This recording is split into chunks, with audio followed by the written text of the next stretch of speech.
وبصفتي أمير المؤمنين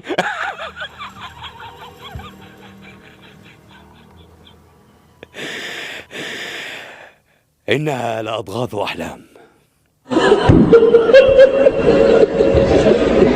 تتداول بين الأطفال تسمى علي بابا، صح؟ تعلم هذه القصة ما هي؟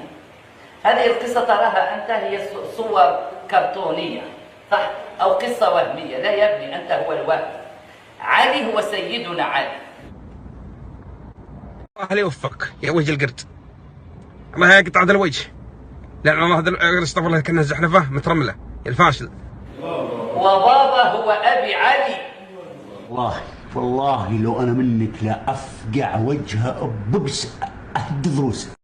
وأستحضر هنا قول جدي رسول الله صلى الله عليه وسلم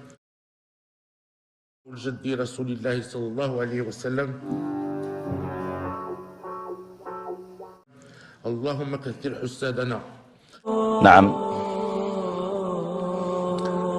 إنها المخدرات. الطيارة العسكرية الدي سي 3 اللي خطفات اللي هزات محمد الخامس وولاده الأمير مولاي الحسن والأمير مولاي عبد الله وهي غاده في السماء سالة لها المازوت ديالها، الكيروسين فيها التم، وكانت غاده تطيح في السماء. مهمتي اش غنديرو ما نديرو. شريف العلوي السلطان سيدي محمد بن يوسف غادي يمشي للريزيرفوار، غادي يلقاه خوا وكحوال وقطره ما بقاش فيه. اشنو دار؟ قال بسم الله ودفل في الريزيرفوار، وبالبركه ديال جدودو عمر داك الريزيرفوار بالكيروسين. الريزيرفوار عمر على الفم، وفرح البيلوت وكملوا طريقهم في سلام، وما ماتش محمد الخامس. كذاب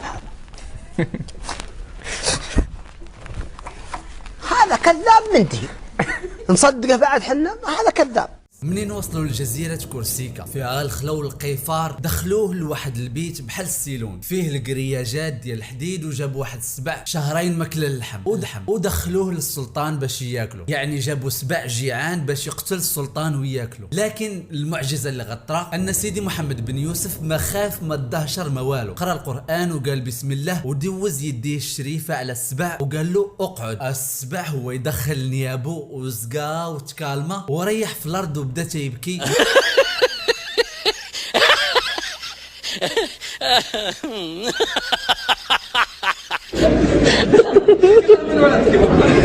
رؤية الملك محمد الخامس على القمر، وأضاف نعم رأيته على القمر بلباسه التقليدي. أنا من الناس اللي كنت صغير وكل صباح كنشوف في كل عشية كنشوف في القمر، وكنشوف محمد الخامس في القمر. كنا كنشوفه في القمر. شفتيه بعينك؟ أييه وأنا صغير. الله ياخذ عمرك في هذا اليوم الفضيل، الله ياخذ عمرك.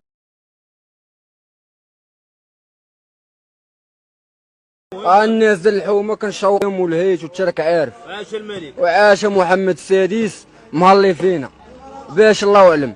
الله يحفظك ودي